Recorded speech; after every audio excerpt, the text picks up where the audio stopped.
इस वीडियो के पार्ट 1 में हमने बात की थी चेतना, आत्मा और मन के बारे में, और अब इस पार्ट 2 में हम इन सभी दावों का पोस्टमार्टम करेंगे और देखेंगे कि आखिर सच्चाई क्या है। इस वीडियो में हम अनसुने और अनसुलझे पहलुओं पर बात करेंगे। दर्शन ये कहता है कि चेतना एक दृष्टा की तरह है जो हर समय ऑब्जर्व करती है, जो हर समय मौजूद रहती है। लेकिन जब ऑपरेशन थिएटर में एक डॉक्टर किसी को एनेस्थीसिया देता है तो वहां पर उसकी चेतना स्विच ऑफ हो जाती है।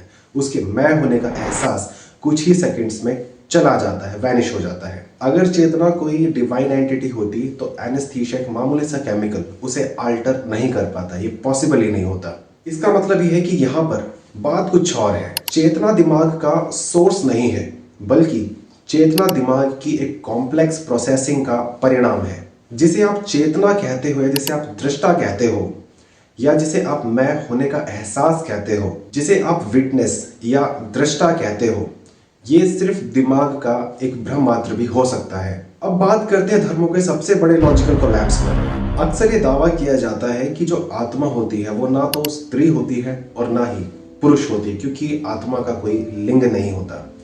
अगर इस बात को हम माने तो दर्शन के अंदर या धर्मों के अंदर अलग अलग सेक्सुअलिटीज को एक्सेप्ट क्यों नहीं किया जाता है?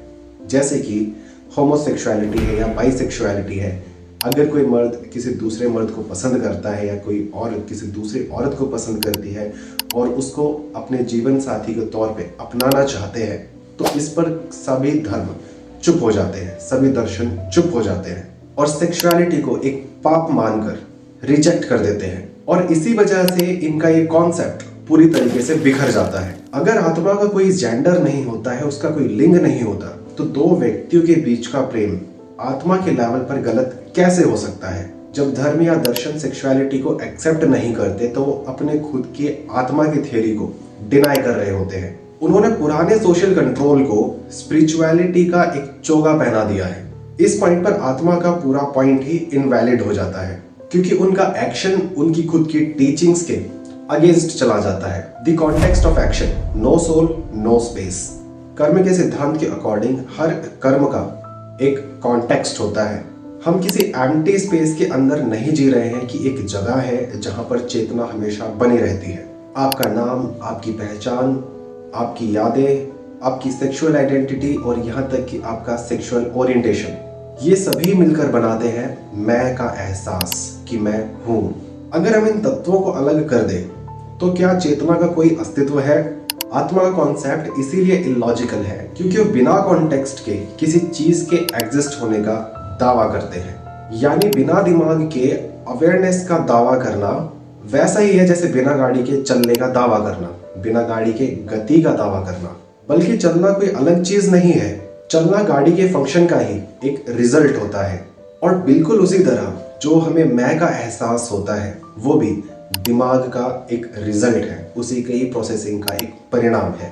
लोगों के दावों को सुनकर ऐसा लगता है कि चेतना कोई मल्टीपर्पज टूल की तरह है जिसको कहीं पर से भी उठाकर कहीं पर भी फिट किया जा सकता है, और ना ही ऐसा करने से सच बदलने वाला है।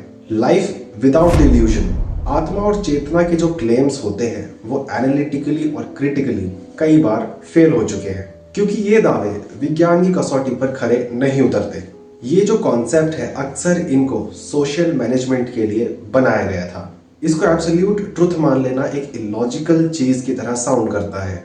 जब हम मैं के एहसास को दिमाग की वायरिंग और बायोलॉजी के रूप में एक्सेप्ट करते हैं तब हम ज्यादा एम्पैथेटिक हो जाते हैं और हम किसी पर्सन को एज अ बीइंग एक्सेप्ट करने लग जाते हैं। तभी हमें समझ में आता है कि जो आइडेंटिटी है या सेक्सुअलिटी है वो कोई पाप नहीं है, बल्कि एक नेचुरल कॉम्प्लेक्सिटी है।